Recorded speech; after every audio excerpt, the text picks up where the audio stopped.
Thank you everyone for joining us today for today's webinar. On today's webinar, we will be providing an overview of how your research dollars are being put to work. This is Susan Hedstrom, your Executive Director of the Foundation. I'm also the mom of a 10-year-old son who has Prader-Willi. Presenting today will be Dr. Theresa Strong, FPWR's Director of Research Programs. Theresa likely needs no introduction to many of you, but if you're new to FPWR, Theresa comes to us with a background in genetics and also has an adult son with PWS. Theresa is a co-founder of FPWR and has been instrumental in creating an international research program for PWS and developing really the relationships with the clinical trial partners that we have today. Before we jump into our webinar, I do have a few housekeeping items. We would love to hear your questions and we'll stop periodically throughout this presentation to field any questions you may have.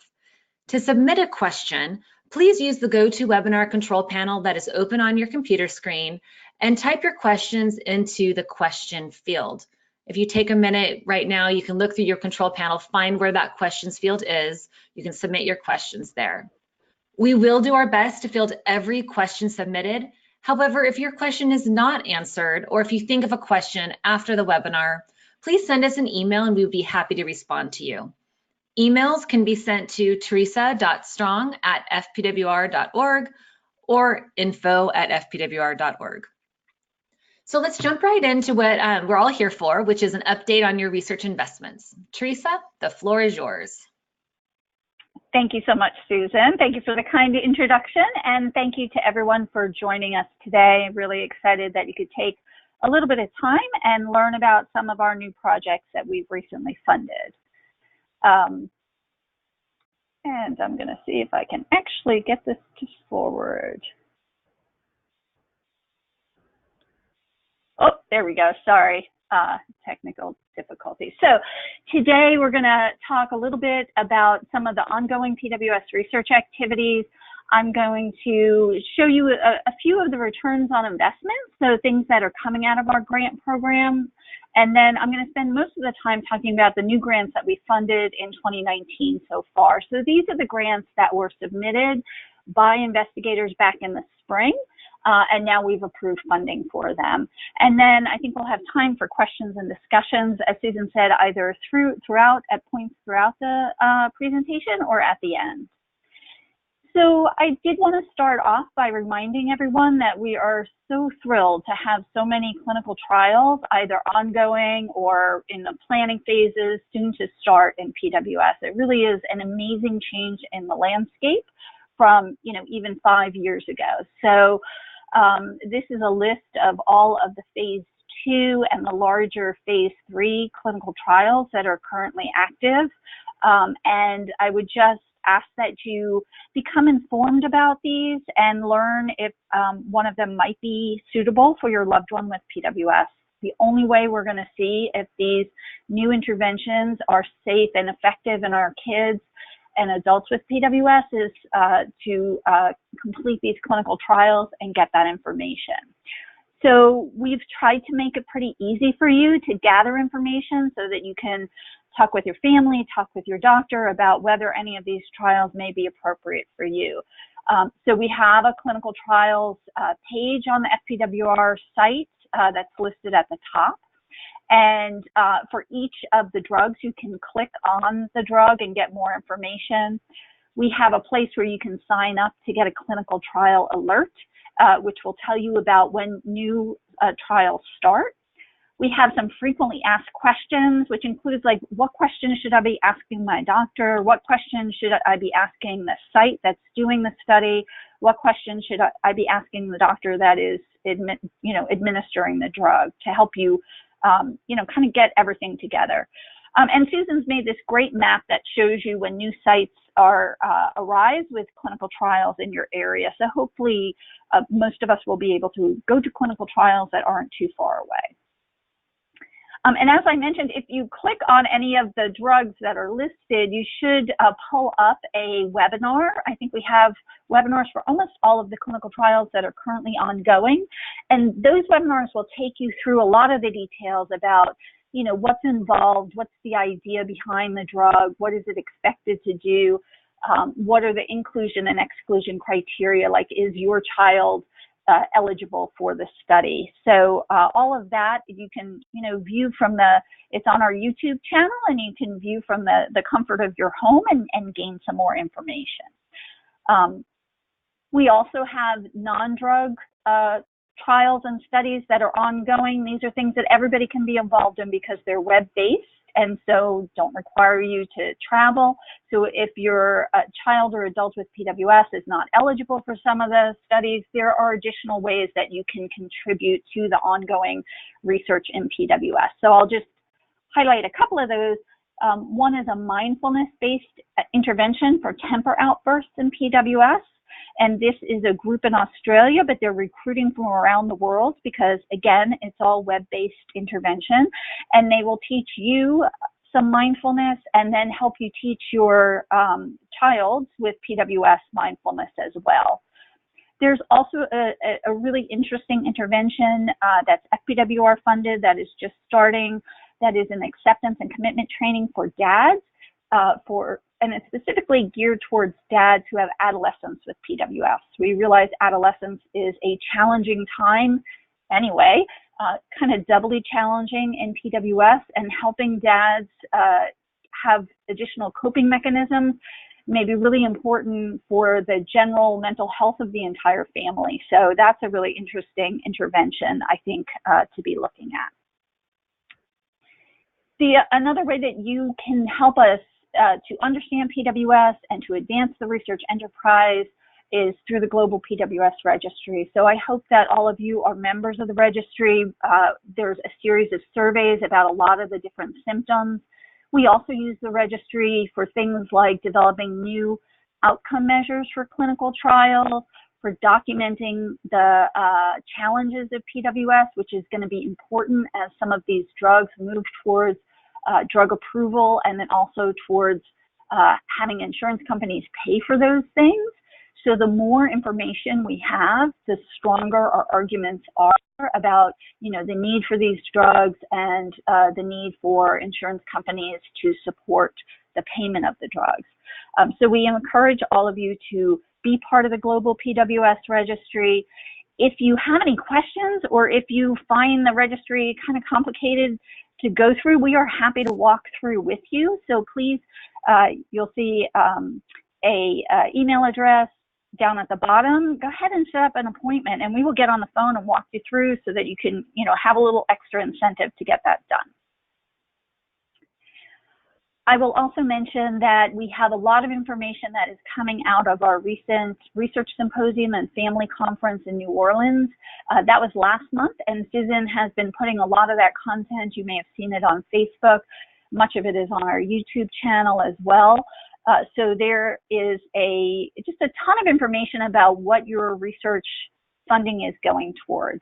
You can download the abstracts from Scientific Day. That picture on the left is all of the presenters at Scientific Day, and you can download the abstracts that were presented. You can watch a fireside chat that occurred with Dr. Stormy Chamberlain and Jim Resnick, who were talking about the outcomes of a genetic therapy workshop that we had the day before the conference. So we are really interested in understanding the potential of genetic therapy for PWS. And we were fortunate to gather just an amazing group of scientists together to talk about the challenges and what needs to be done to move that ahead very efficiently. And we'll be, turning out some additional information from that workshop, a plan to move things forward. But the discussion by Drs. Chamberlain and Resnick, I think, was really good for understanding some of the ideas that were brought up and the challenges and how to address those challenges. So please continue to look for all of those things. And again, if you have any thoughts or comments, the research team is always really happy to share those with you. We also had a meeting of the PWS Clinical Trials Consortium associated with the meeting, and there will be additional information coming out of that group. So lots of things going on and lots of opportunity if you're interested to learn more details on that. So I'll turn now to the main focus of the webinar today, which is talking about some of the new grants through our FPWR grant program. So at FPWR, we have a combination of directed research programs where, you know, we, the research staff at FPWR, are specifically trying to intervene at specific points along the drug development pathway to smooth those out. And the other kind of big piece of our research program is this grant program. And in the grant program, basically what we ask researchers to do is to send us their best ideas. And these ideas can be at any point along the drug development and clinical care spectrum. So they tend to be more discovery work, you know, kind of the basic science of understanding PWS, but they really can be anywhere across the spectrum. What we're looking for is relatively small projects that represent exceptional opportunities or really innovative work that can help us understand PWS and get towards new therapies faster. So overall, the grant program has had a number of accomplishments. So far, we've funded more than $13 million in PWS research, 160 research projects across the globe, because we feel like wherever excellent PWS research is being done, it's appropriate for us to be funding that work. And this support has led to more than 150 publications, and many of them in very high impact journals. And that's really the way scientists communicate to each other and the way that the field moves forward. And these, reflecting the fact that the grant program covers a broad spectrum of research, these publications have provided new insight into how the genes function and how appetite is regulated or dysregulated in PWS, some new targets for drug development and optimization of clinical care. So again, the entire spectrum of all the things that are needed to improve the health of our loved ones with PWS. Importantly, and I'll show you an example today, our funding is relatively small in this program, but it does allow researchers to go on and get additional funds from larger agencies like government agencies to do additional work in PWS. And that's a really important function of us as a research advocacy organization. And also we really focus on developing or helping researchers develop new resources that can be used widely, again, to improve the overall research enterprise in PWS. So here's some examples of some of the outcomes of our grant program, and these are just a few publications that have been published in the last 2 or 3 months. So I'll point you to on the top left is a study by Dr. Dimitropoulos' group. Some of you perhaps have participated in the PRETEND study that she's done. She is really interested in understanding the cognitive and social cognitive aspects of development in PWS.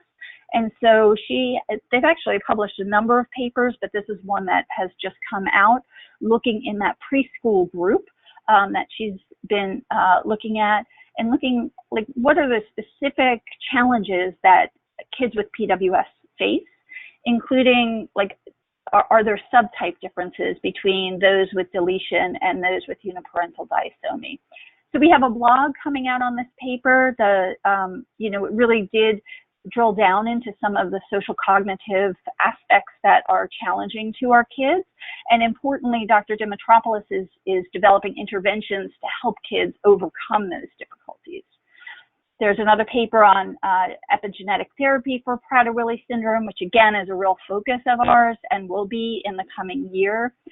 A paper came out describing the phase 2 study of diazoxide in PWS. So that's a study that we partially supported a few years back, and it has set the stage for the phase 3 Selena study. So you can read about the details of the results in the phase 2.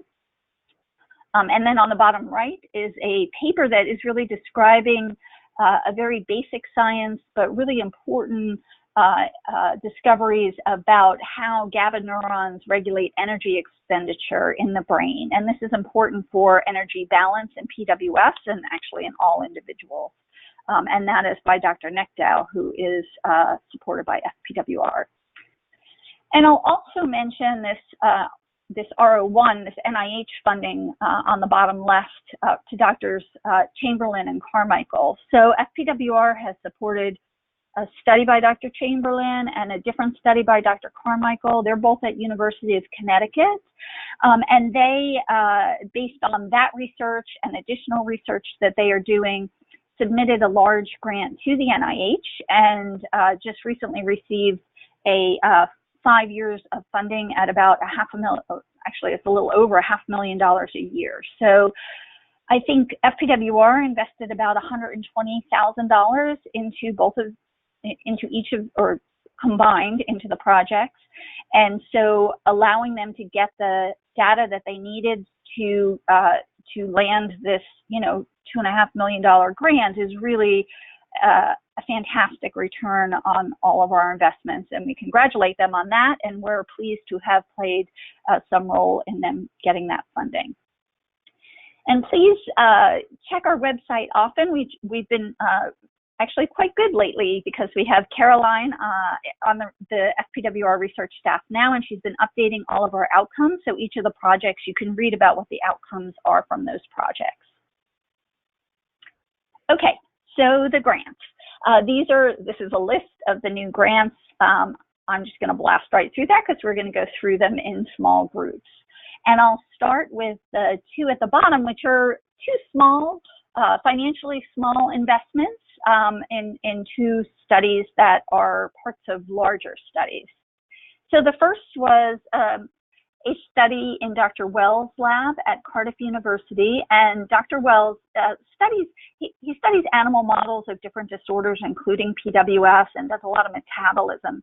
But this was a unique opportunity for us to support a summer student in his lab, and that student was really interested in looking at how are the neurons in the brain of a PWS mouse different than a typical mouse. And we know that individuals with PWS have cognitive challenges. The mice with PWS also face similar cognitive challenges. And it's really important to understand at the neuronal level what that looks like for a number of reasons, including the fact that intellectual disability is kind of being grouped into categories, and there are interventions for different categories, and we don't know where PWS fits. So understanding how the neurons and the dendrite architecture, so those sort of things that shoot out of the neuron, how that architecture is different in PWS is a first step towards that. So this summer student characterizes abnormalities in a certain kind of neuron, the pyramidal neurons, in one of the PWS mouse models. And that'll provide a basis for looking to see whether there's similar changes in human brains, and also to start looking at what interventions can work to normalize the way those neurons are growing and developing. Another study that we have provided a small amount of funding for, but it's part of a much larger study, is a study from Dr. Shields in Australia. And this study is focused on improving muscle strength and muscle mass in people with PWS. So the story behind this is Dr. Shields submitted a grant to FPWR that was well received. And at the same time, she submitted a larger grant to her government agency. And it turned out that the government agency funded the grant for a lot more money than we could, which was great. But in talking with Dr. Shields, what we decided to do was that FPWR would provide a small amount of support also for this project. So let me talk about the project first. Dr. Shields has shown, and others have shown, that we know that individuals with PWS have muscles that are smaller and weaker than typically developing individuals. And she is a physiotherapist, and she's shown that in a small study of individuals with PWS that you can increase muscle mass and strength through a progressive strength training program. And so her goal in this larger study is to expand that and use a randomized controlled trial of progressive strength training in PWS to see if that improves strength, function, and participation, general activity in the community in individuals with PWS. And an important thing from our standpoint is that she is looking to develop online resources that can be shared with the entire PWS community. So these would be things that you could take to your personal physiotherapist or trainer to optimize strength training in PWS.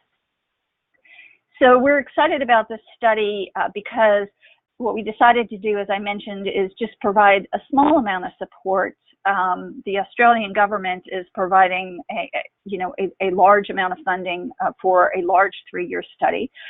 But our funding, along with we're partnering also with the Prader-Willi Research Foundation of Australia, will go towards giving additional funds to a PhD student so that they can be trained in this and that they can contribute to this study. So just participating in this, we've had conversations with Dr. Shield. She's really interested in making sure that the resources that they develop are really optimized for use. So we'd love to continue those conversations and be involved in this project. We're really excited about contributing and participating in the development of an evidence-based strength training program for people with PWS. Okay, so we have a few grants that are really focused on advancing basic knowledge of the genetics and cell biology of PWS genes. So there are 3 grants that I would put into this group. And to remind you of the PWS region, we see chromosome 15 at the top. And if we expand the chromosome 15 PWS region, you can see that all of the genes in blue are those genes that are lost or inactivated in PWS. And we tend to focus on 2 of these genes the most, the MAGEL2 gene, because we know that that is, it's missing or inactive in almost every person with PWS. And it is also, when it becomes mutated, it causes a similar but somewhat different disorder, Schaaf-Yang syndrome. The other gene that we focus on a lot is SNORD116, and we focus on, this is a really this is a set of genes that encodes what we call SNO RNAs, and we know that every person who has symptoms of PWS is missing this small chunk of DNA. So we know the SNORD116s are a critical chunk of DNA that causes PWS. So these 2 genes are ones that we have projects that are addressing in this round. So the first one is from Dr. Ryan Potts at St. Jude's, and this is actually a 2nd year of funding for Dr. Potts, who is an expert in understanding how the MAGEL2 gene or the MAGEL2 protein functions within the cell. And he's found that MAGEL2 is important for recycling within the cell. So we know that the cell reuses a lot of the cellular receptors that sit out on the surface. And there's a pretty specific process by which those receptors kind of get recycled. And he's found that the MAGEL2 protein is important in that normal recycling process. And working with Dr. Larry Reiter, who FPWR has also funded, and using the dental pulp stem cell, so hopefully many of you have sent in your baby teeth to Dr. Reiter, who then grows neurons and gives them to Dr. Potts to study this phenomenon. Dr. Potts has shown that in PWS and also in Schaaf-Yang syndrome that this processing, this recycling isn't working correctly. So he's using stem cells derived from the baby teeth to study how these stem cells are developing into neuronal cells and how the recycling goes wrong in these cells. So their team is, in the 2nd year, is going to be building on their experience so far and examining some variants of the MAGEL2 gene to see if they can recover the function that is lost when MAGEL2 is lost. So we're excited about this study because Dr. Potts is really an expert in the role of MAGEL2 in endosomal recycling. This recycling defect has, it really could explain many of the cellular defects in PWS if those receptors are not getting back to the cell surface the way they're supposed to. And this pathway can also serve as an excellent target for drug development. So your next question, or Dr. Potts' next question, will be, can we use drugs to recover that recycling ability? So the ultimate goal of this project is to understand the role of MAGL2 in this recycling and how loss of MAGL2 disrupts that process, and ultimately whether drugs can compensate for that. Dr. Wevrick is similarly studying MAGL2, and she also has a lot of experience in the biology of this protein. And her lab is looking with different techniques to identify other proteins that MAGL2 is interacting with. And specifically, she's found that MAGL2 is interacting with other proteins that are also potentially regulating RNA stability, which is an important process in the cell as well. So this, again, is a second year of funding for Dr. Wevrick to validate the interaction of MAGL2 with some of the proteins that she's identified to date, and also to determine how a mutation or loss of MAGL2 affects the function of those interacting proteins. So Dr. Wevrick is also very experienced and really knows her way around MAGL2. She's using state-of-the-art techniques and to understand how the proteins that interact with MAGL2 are functioning, and thereby identifying potential new targets for drug development. So the long-term goal of this study then is to use this information about the normal function of MAGL2 to identify new therapeutic pathways, and that would be applicable potentially to both Schaaf-Yang and Prader-Willi syndrome. The third basic biology grant that we funded is from Dr. Koren at Cornell University. And he studies how, a very basic process, how is DNA copied in cells? How does it replicate when cells grow and divide? So every time a cell divides, it needs a full copy of all your DNA, which is a lot of DNA. And in studying that, he found that the PWS region of chromosome 15 is really unique in that the paternal, the chromosome from dad, replicates differently than the maternal chromosome. And so he hypothesizes that when we lose that paternal chromosome 15, the actual consequence is that the whole replication of DNA gets thrown off, and that actually is what is causing the cells not to divide and differentiate the way they should. So his goal is to determine if the PWS features are actually the result of alterations in the timing and programming of DNA replication. So it's a really different way of thinking about PWS, not really the genes that are there, but the way the DNA is being replicated. So we're excited about this study because it's addressing a different way of thinking about the underlying problem in PWS, why the cells have an abnormal growth and differentiation that has been shown by many groups. He's using some advanced technologies to understand this kinetics that really wasn't available years ago, so it's applying these newer technologies. And he's collaborating with a really great group at Columbia University that's developed some really good PWS stem cells to look at. So the ultimate goal of this work is to determine whether the underlying developmental differences that is typical in PWS is driven by this change in how the DNA is replicating.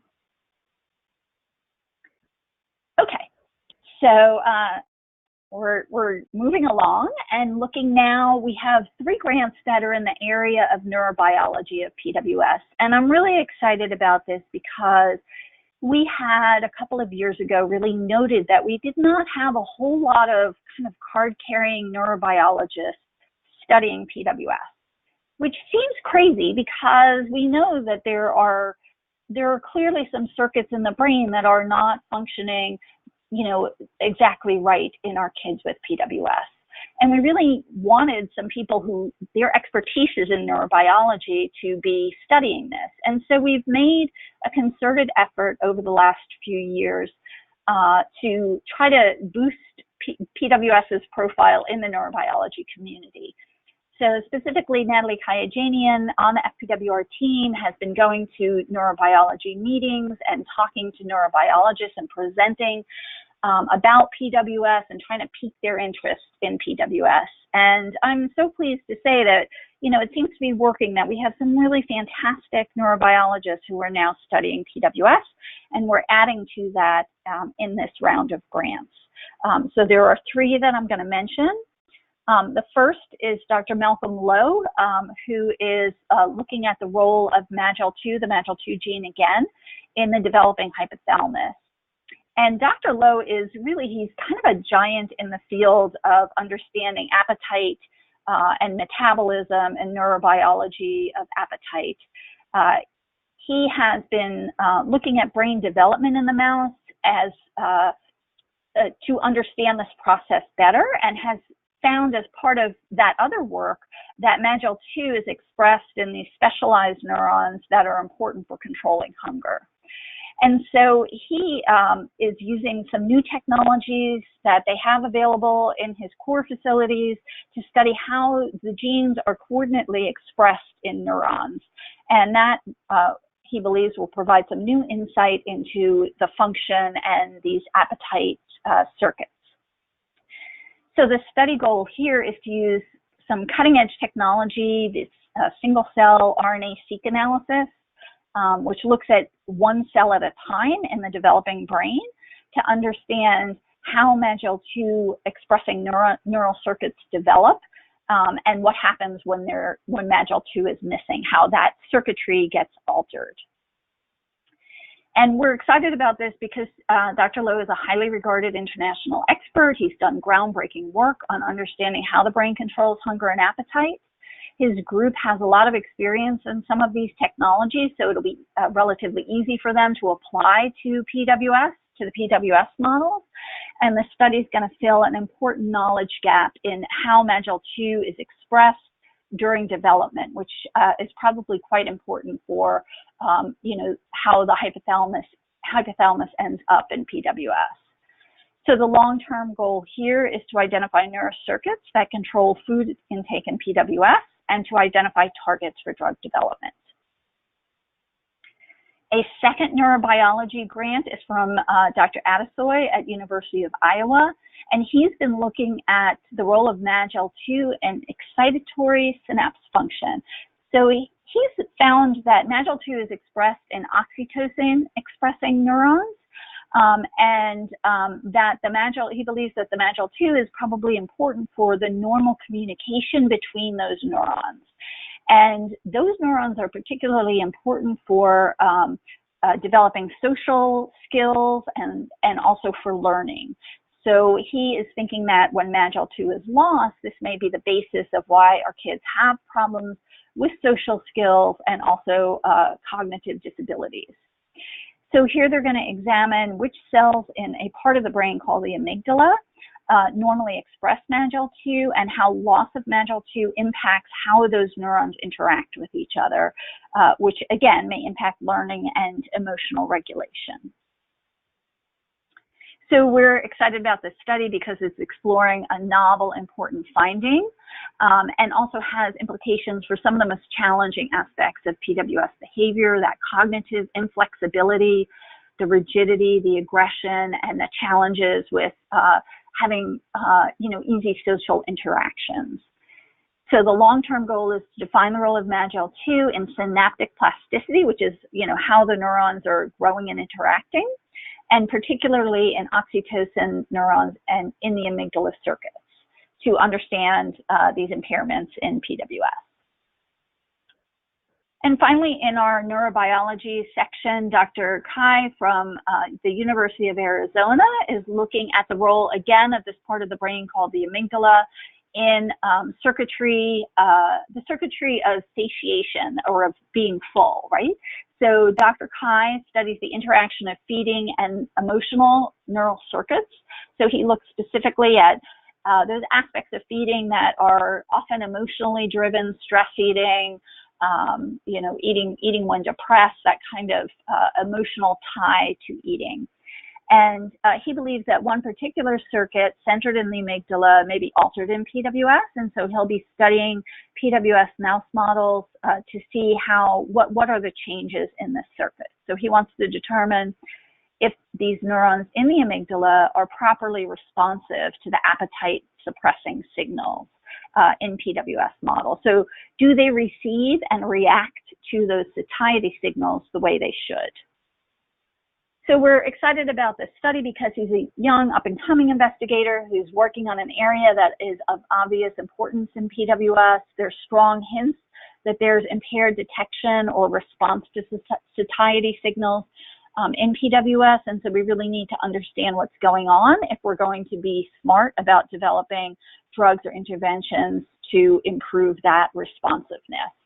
The ultimate goal here is to identify impaired appetite-suppressing brain circuits in PWS mouse models with the goal of being able to manipulate those circuits to better control appetite in PWS. Okay, we are have just a couple. We're coming to the finish line, so thank you for hanging in. We have one grant this year that will be focused on a drug repurposing approach. We know that it takes many years to develop a new drug and get it into clinical trials and test whether it works for any particular disorder.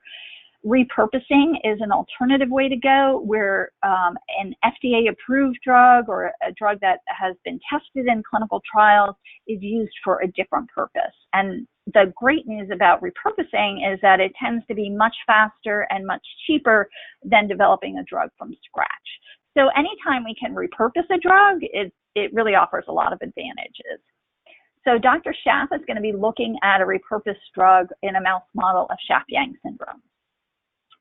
So he's found that a cellular pathway called mTOR pathway is overactive in cells and in mouse models of PWS and Schaaf-Yang syndrome. Excuse me.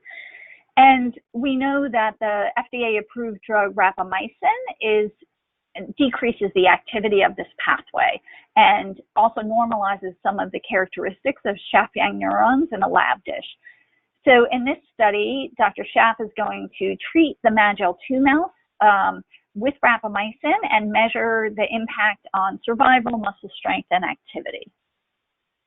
So we're excited about this study because Dr. Schaaf described Schaaf-Yang syndrome, so he knows a lot about it. So he has done a lot of the initial clinical characterizations. He's also a molecular biologist, so he's looking at the molecular biology of the disorder. He's really the epitome of a physician scientist. So he's bringing all that knowledge to bear on this project. It explores the use of an FDA-approved drug, again, so we know the characteristics of this drug. It's been used in humans, and it has implications for both Schaaf-Yang syndrome and for PWS. So the long-term goal of this study is to provide the rationale, kind of a go, no-go decision for whether it would be worth trying to do a clinical trial to examine the use of rapamycin or some other drugs that are similar to rapamycin for the treatment of PWS and Schaaf-Yang syndrome. So the final one is a study investigating the cause of mental illness in Prader-Willi syndrome using a type of imaging called magnetic resonance spectroscopy, or MRS. So this is from Dr. Tony Holland at Cambridge University, and Dr. Holland has spent years examining mental health in PWS and is really the world's expert in it, or one of the world's experts, if not the world's expert in it. So we know that individuals with PWS are at high risk for mental illness, and that, so all individuals with PWS are at high risk for mental illness, but individuals with uniparental disomy are particularly susceptible to psychosis.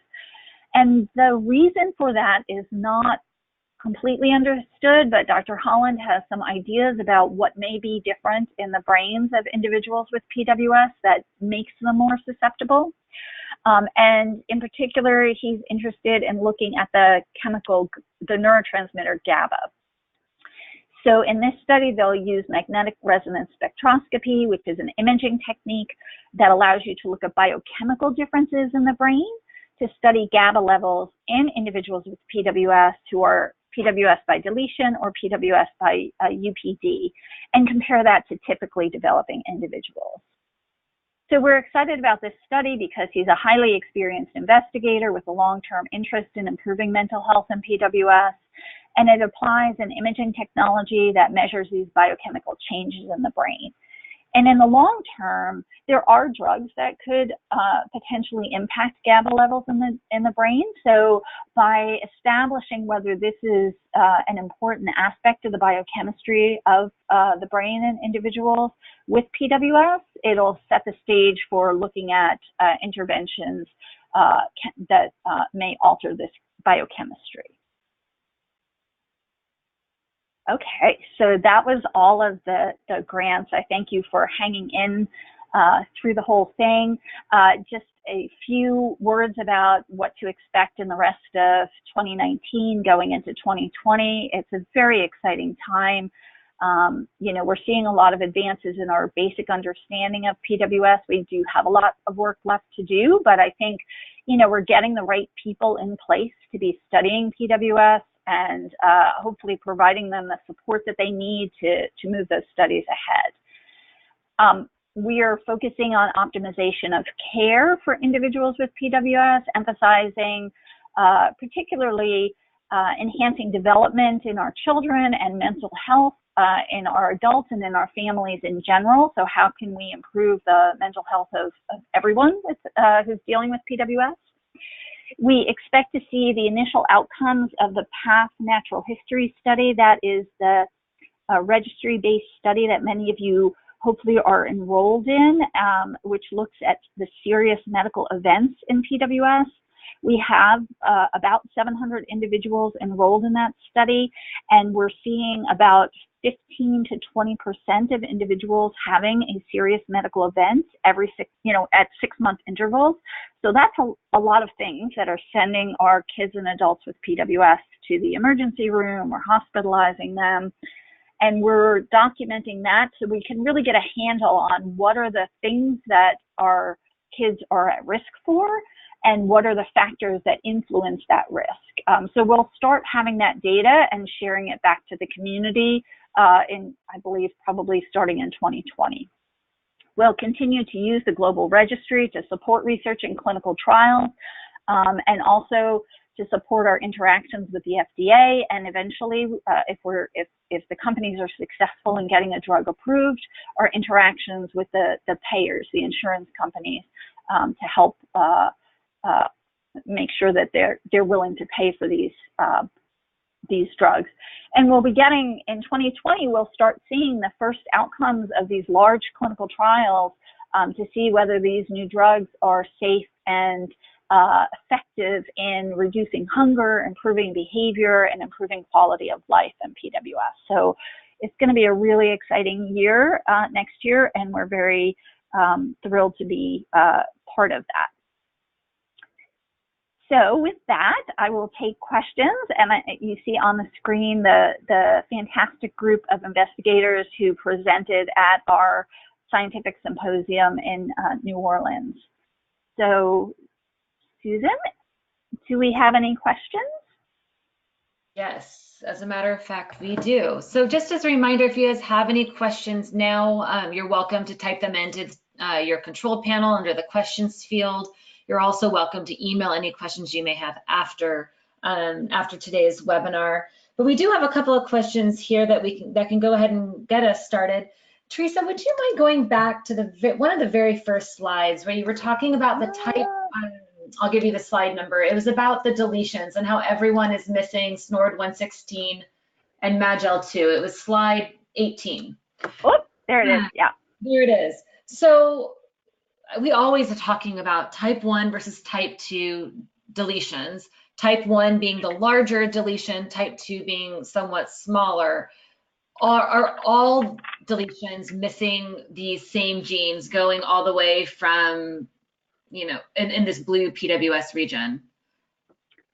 Right. So almost all individuals with PWS are missing all of the genes in blue.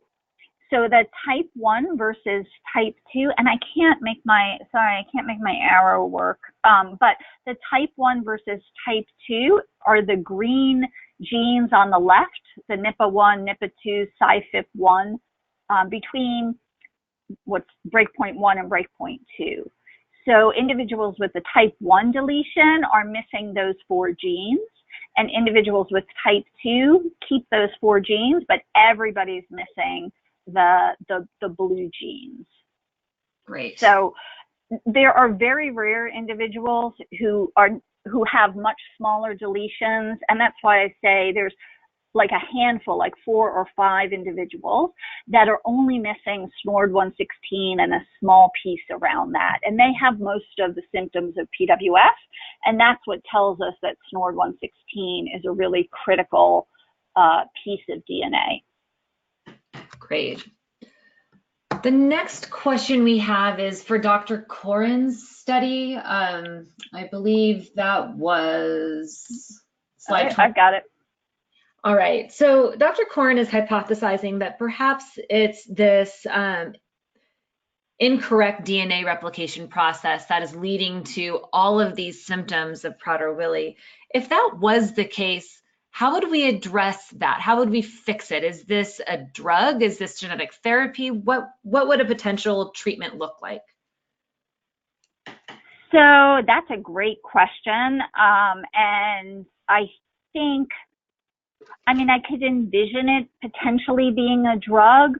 What you would do is you would have to get an assay that in a cell, a PWS cell, where you could measure the rate of replication, and then you would throw a bunch of drugs. You would probably like screen, hundreds of thousands of drugs and see what could, whether a drug would be able to correct that. I don't know if a drug would be able to correct that. We'd have to see.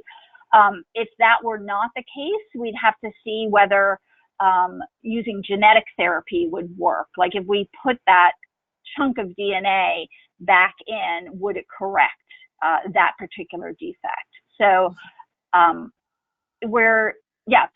think it'll take a fair bit of doing. The first step, of course, is to establish, is this the problem? What he's hypothesizing is that because the replication is thrown off, that the development, like they grow slower and you end up with less neurons, for example, in certain parts of the brain. So there's a lot of work that will have to go into really understanding, A, if this is true, and then B, what the consequences are, and then C, how do you correct it? So it'll be a long process. Mm-hmm. So let's go back up to Dr. Potts's study. That's the next question. That was slide number 19. So he's been looking at these stem cells and he's found that endosomal recycling is not happening correctly in the cell. So right. What are next steps? How would we treat that? We mentioned cellular assays. What would a drug development look like for a treatment here? Right. So the nice thing about this is you can get markers like fluorescent molecules that will show you if the recycling is going appropriately. So you could then do a large-scale screening where you have, again, the way it's done, and I don't have pictures, I'm doing it with my hands, but you can't see it, is a plate that has, several hundred wells of those cells, and you would put into each well, you would put a drug, and then you would measure the fluorescence, like who is doing the recycling better. And you would identify drugs that improve the recycling. And to me, it's actually would be a really nice drug screen. I mean, it's a very measurable phenotype, and you could put, it seems like it would be easy to, not easy, nothing's easy, but it would be reasonable to translate that into a large format where you could test, thousands of drugs and just see which drugs, improve that recycling capacity. And I think there's precedent for that kind of thing. I know, Susan, you and I were talking about cystic fibrosis. The problem in cystic fibrosis is that the protein doesn't fold correctly. So that's what they did. They did a large-scale screening to see if they could get the proteins to fold. And it would be a kind of a similar kind of assay. So there's precedent for doing that. And you would screen drugs that are already approved. There are these libraries of drugs that are used for repurposing purposes. And you would screen drugs that are already approved and see if any approved drugs could improve that process. Right. So you bring up CF, for those of you who have perhaps seen or not seen the article, there was really some exciting news that came out from CF just in the past week that's very encouraging, I think, for our journey looking for treatments for Prader-Willi syndrome. So, it took nearly 30 years for CF to find a drug. It took a substantial research investment as well as a powerful venture philanthropy program. I see a lot of parallels between what FPWR is doing and what CF did in order to be successful finding a treatment. Theresa, could you just talk a little bit about what some of those parallels are? Right, yeah, so it maybe is not a coincidence because I actually started my graduate career and my postdoc working in cystic fibrosis and was in the lab that was describing some of those defects in the CF protein, along with many other groups and aside from our lab. But I worked with Francis Collins right after the gene was cloned. So, and it was amazing to see the work of the Cystic Fibrosis Foundation. Now, CF is a much more common disease. It's still rare, but it's much more common than PWS, probably tenfold. And but the CF Foundation was just amazing in the way that they brought scientists together, helped them collaborate, build resources that others could use, developed a venture philanthropy program, and really cared for patients, or had programs that were all the way from really supporting and appreciating the importance of basic science, which is really what got them to these very effective drugs that are now coming to market, as well as caring for the patients in the clinical setting, developing standards for clinics and, promoting an environment that allowed the clinical trials to be done. And so I think, all of us in the rare disease community have been inspired by the work of the CF Foundation, and certainly being a young trainee that, received support from the CF Foundation and was kind of able to see how they worked. I think we've, tried to bring a lot of that philosophy to FPWR, and hopefully we'll have some similar successes. Absolutely. I hope that we do as well. I have just a few more questions here. The next one is regarding Dr. Holland's study. You mentioned GABA, and we've seen on some of the different discussion boards parents who are supplementing for GABA. Is that what Dr. Holland is trying to look at? Can a person supplement GABA levels using over-the-counter products, or is what Dr. Holland doing much more in depth than that? So I'm not a MD, so I don't know that I can answer that well. My understanding is that GABA doesn't cross the blood-brain barrier very well, and so I don't know how well supplements work. But again, not my area of expertise, so best for people to talk with their doctors about that. There are other drugs that prescription drugs that can increase GABA levels. And in fact, we are supporting another clinical trial, or we will be in Australia, looking at some of those drugs in PWS because Dr. Holland, so this is a different technology, but there's a lot of lines of evidence that suggest that GABA could be at play in PWS. And so we're supporting more than one study, kind of looking at different ways to get at this problem. And so I think there will be developments. That's the work of Dr. Rice and Dr. Einfeld, if people want to look it up on the website as well. So there's a lot of activity in this area. I don't know that GABA supplements are the best way to go because, again, I think there's an issue with them crossing the blood-brain barrier. So it might be best to wait and let these studies kind of play out and let them figure out sort of the best way to get the GABA levels where we need them. Because the other problem is you give supplements, if it does cross the blood-brain barrier, unless you're doing imaging, I don't think if you're going outside the normal limits, which you may not want to go to. So, right. Another study specific question is the study with Dr. Schaaf regarding rapamycin. So currently Dr. Schaaf has tried, or somebody has tried rapamycin in cells, and now they're looking at it in animal models. If this study that Dr. Schaaf is now going to conduct is successful, would the next step be a human clinical trial, or would there be additional steps needed before taking it into a trial with humans? So I think rapamycin is not, there is a human experience with rapamycin. I think it's being used in tuberous sclerosis. I think that's correct. So, but it's not a completely benign drug, and so there are side effects. And so I think one thing you would probably want to do before going into a clinical trial, I don't know what the analogs or the, there are drugs that have the same effects that are similar to rapamycin but are not rapamycin. I imagine that you would want to go through those and kind of find the best one with the best safety and efficacy profile before you went into humans. But yes, it's FDA approved for certain things.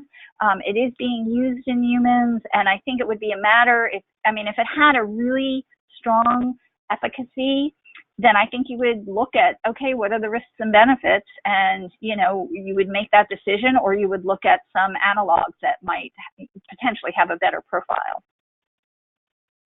Right. So I have one final question, which has a couple parts to it, which is related to the 3 forms of Prader-Willi syndrome. So oftentimes we talk about UPD or deletion when we're looking at research studies, but there's a third cause of Prader-Willi, which is this imprinting defect. So I believe imprinting defect is most similar to UPD. Are any of these studies, let's see, are there any imprinting mouse models that are being used? Would that make a difference? Or is the work that we're covering going to be applicable to imprinting just by default? Yeah, so thank you for calling me out on that, because it's true. I oftentimes will just say deletion and UPD and not say imprinting, and imprinting is an important genetic subtype. And Susan, you're right, it does most closely align with UPD because in imprinting, the chromosomes essentially behave as if they're 2 maternal chromosomes. So for most aspects of clinical features, they would be most aligned with UPD. There is an imprinting mouse model, and it is widely used in PWS. I don't think it's in any of these projects that we're talking about today, but it is being used. It was developed by the Resnick group and years ago, and is distributed and is an important model for PWS. So so I think when most of the studies that are looking at UPD can be applied to imprinting, I do think it's important as a next step to actually look at individuals with imprinting to make sure that we're not just making assumptions about that. But it is a little harder since it is a smaller population. It's only about 3% of individuals with PWS. So does that answer the question? I think so. Again, if people have follow-up questions, you are welcome to email Theresa at teresa.strong@fpwr.org. You can also email info@fpwr.org. We want to make sure that we're answering your questions, and we truly do want to hear from you as well. So I would like to thank everyone who's joined us today for supporting our research programs. Being a rare syndrome, our foundation is not getting government dollars or corporate monies to advance our research. That makes your involvement and your support that much more important to our success. The work that we're doing is only made possible by the hundreds of volunteers in our community who have donated to FPWR, set up fundraising pages, and hosted fundraising events. With your support, FPWR has been able to invest over $13 million into world-class research, and I really want to thank all of you for the contributions that you've made to make this research happen. So I'd like to end today's webinar with this. Together, we can and we will find treatments for PWS. We will do whatever it takes. These treatments are coming, and with your continued support, I know that we're going to get there faster. So I can't thank you enough for all of the contributions that you are making towards our organization. From one parent to another, thank you. Please, everyone, have a great day. We'll be in touch soon. Thanks, Susan. Thank you.